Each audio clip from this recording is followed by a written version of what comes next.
everyone? It's Wacky Anime with F here to present you with What If Issei Was Never Human to Begin With? Part 3. Let's go and get into it. Currently, Issei has just walked into his castle. Right when he opened the front door, he saw someone he wished he would never see in his life. No, not just his normal lifetime, in a multitude of lifetimes. He would never want to see this monster again. He saw the nightmare in front of him. Immediately when he walked through, he closed the door behind him, trying not to alert anyone outside. After all, the more witnesses there are, the more bodies will be counted. As he stared towards the nightmare's unamused gaze, as if he was just a toy that had just broken. That's all the nightmare saw Issei as. Immediately, Issei screamed out, "What are you doing here?" All the nightmare did was say, "I'm just here to visit my creation. After all, doesn't every artist visit their painting just to check if it needs any improvement? Or doesn't every father visit their child?" he says, in a sly tone, and a sickening smile across his face, with those empty, void eyes that feel like you're staring at the abyss, and the abyss is staring back at you, except it's drawing you in very, very slowly. This is a terrifying thing for Issei. He tries to avoid the eyes as he gazes towards him, and immediately the nightmare just sees this as a weakness. He says, "You're still so scared of me you can't even look me in the eyes. Still so pathetic. You are my worst creation. One that I honestly don't care that much about, but I came to warn you anyway. Don't get in my way. If you do, you will suffer the consequences. Not just you, that Nekomata that you were speaking to before.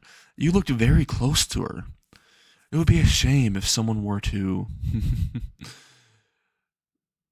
destroy such a precious little relationship," he says, as his smile spreads across even more, as if it was about to split his face in half. Immediately, Issei says, "You don't touch her," he says in a concerned tone, and he said, "Oh, you're growing feelings now. I didn't think you had those. But, honestly, it's up to you if I destroy her or not. Just don't get in my way, and I won't get in yours. I honestly don't care what you do." The clown incident, honestly, he went out on his own as soon as he heard you. I didn't really order him for it.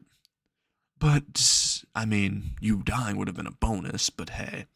Only reason why I'm not killing you right now is because, honestly, felt like giving you a choice. "So what'll it be?" he says, as Issei's contemplating on what to do. And he says, "Oh, you need some incentive, I see." As he puts his hand out as if he was about to choke something. And Issei was quite confused until all of a sudden a dark mist appeared right in front of his hands. And all of a sudden the mist formed a figure.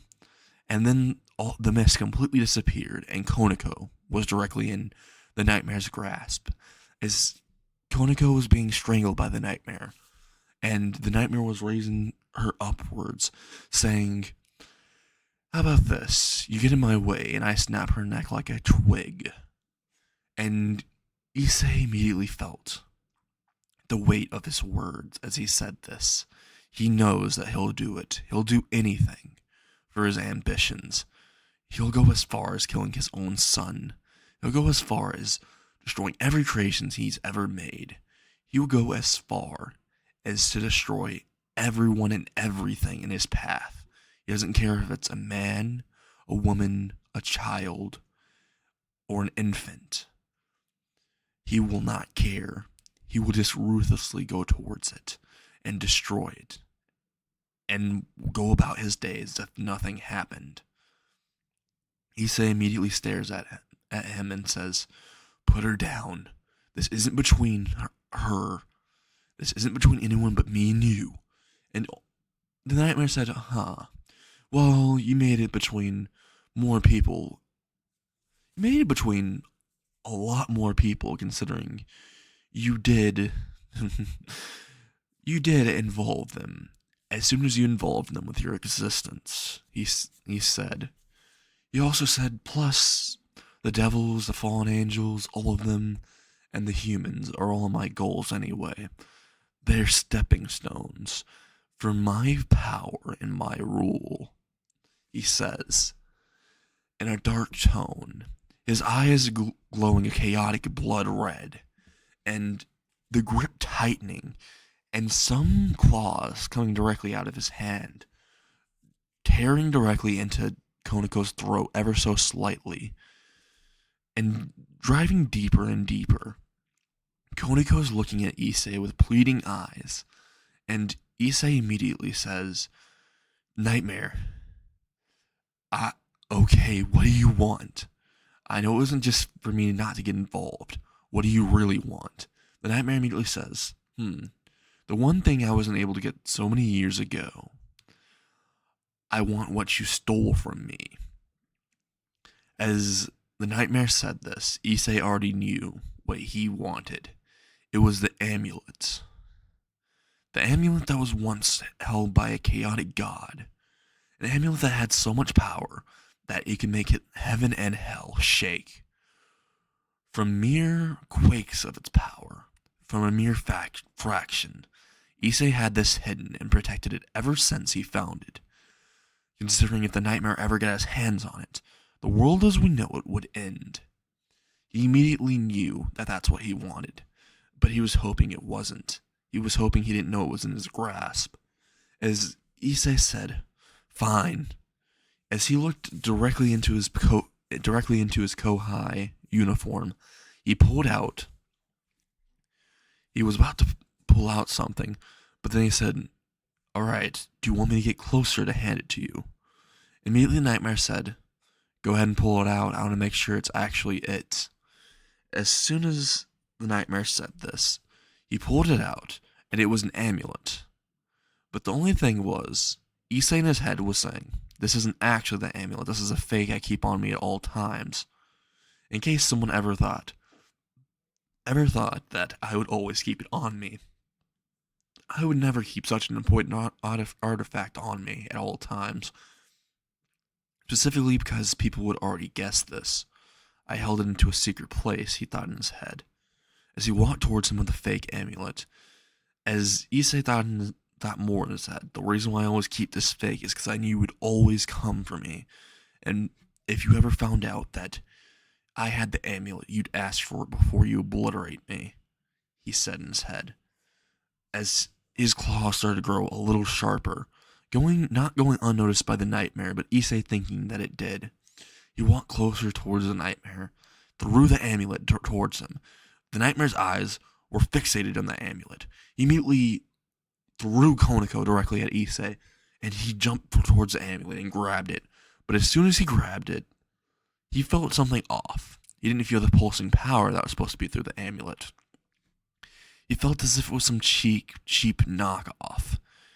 He looked directly at the middle of it and saw that the jewel that's supposed to be pronounce the power of the amulet, that's supposed to control and dilate it, isn't there.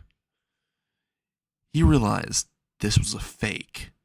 He crushed it in his hand. He screamed in anger, the scream releasing so much power out that it blew half of his mansion apart, just by one little scream.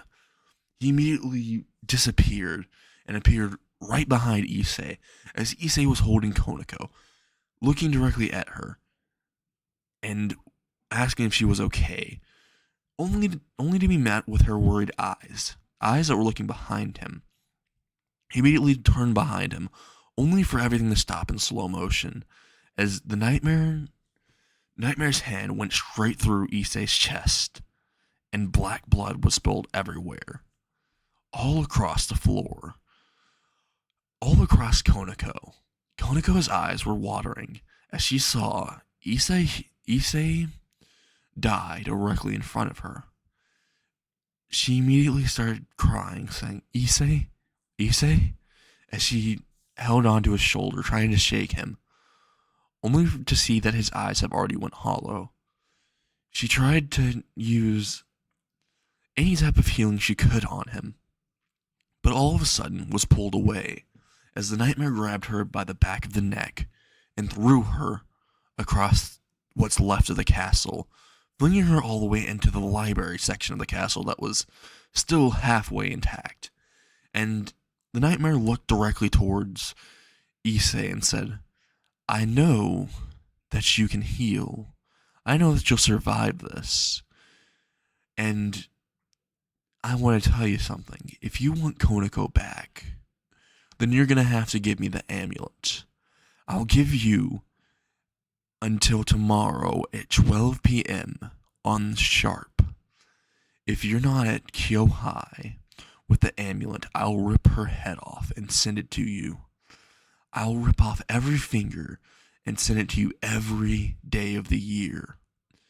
Every single year, you'll receive a finger of Konako. You'll receive her head first, finger every year, and a constant reminder that you're a complete failure to those that you want to protect. Some gargoyle you are.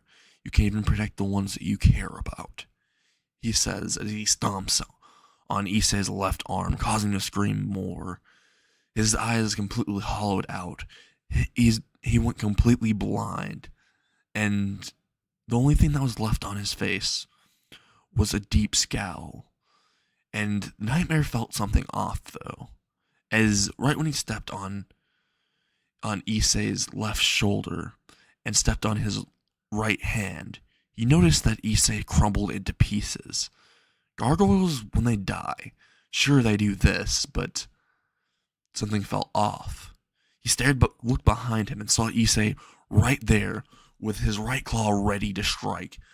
Right when he was about to go towards his neck, it was stopped by a single finger, and Issei was completely shocked and frozen by this, as the nightmare said, "Good attempt, but you should have tried a lot harder." Issei tried to swing his unoccupied hand directly at the back of his chest, directly at his back, going straight through his chest. But before he could even do that, all the nightmare did was turn completely around and stare at him, and a pulse of power came out of him. He used a small portion of his magic, and it flung him halfway across Kyo City, the city of Kyo. Right when it swung him all the way halfway across the city, he immediately flew all the way into a pond. He immediately tried to get out of the pond, only to realize that the pond is a dark, murky color, and it's trying to draw him downwards, as he sees the nightmare directly in front of him, sitting at a bench in the park that he was in. He looked at him and said, "What is this?" As the nightmare says, "This is your next opponent. His name is Valmont, or also known as the Tar Man." Immediately looking downwards in the puddle that was now apparently tar, that was trying to drag him downwards, seeing a figure appear behind him. The tar was forming into a person directly behind him. No, not a person, more of a golem. It grabbed the back of his head and said, "Me kill Stone Man." And Issei started screaming as it started to literally break parts of his skull with just a mere grasp. He felt as if his skull was being fractured itself. He felt as if his head was splitting. All of a sudden, Issei had an idea. He immediately used all of his strength to try to get out. Right when he was halfway out of the tar man literally formed tendrils that literally went straight through Issei. It went straight through his left leg, went straight through his arteries, it went straight into his heart, just barely missing his heart, but just close enough for him to feel the tendril wrap around. As right when it went into his chest, it wrapped around his heart, started squeezing it, and all of a sudden, the nightmare said, "You can go ahead and stop now. We don't want him dead, after all. He's the only one that knows the location, and I don't feel like destroying this entire city until I find that amulet. But hey, I might actually do that. Me and you both know that. Now, Tarman, if you would, please disperse." As the man of tar disappeared, and Issei fell directly into the puddle that was now full of water and no longer tar. His blood was bleeding directly into it. The pond itself turned completely crimson red with blood. And the nightmare disappeared and said, "Remember, if you want to see Konako, be at Kyohai at 12 p.m. sharp tomorrow with the amulets," before disappearing. And Issei staring at his disappearing figure in pure hatred. And that's the end of What If Issei Was Never Human to Begin With, Part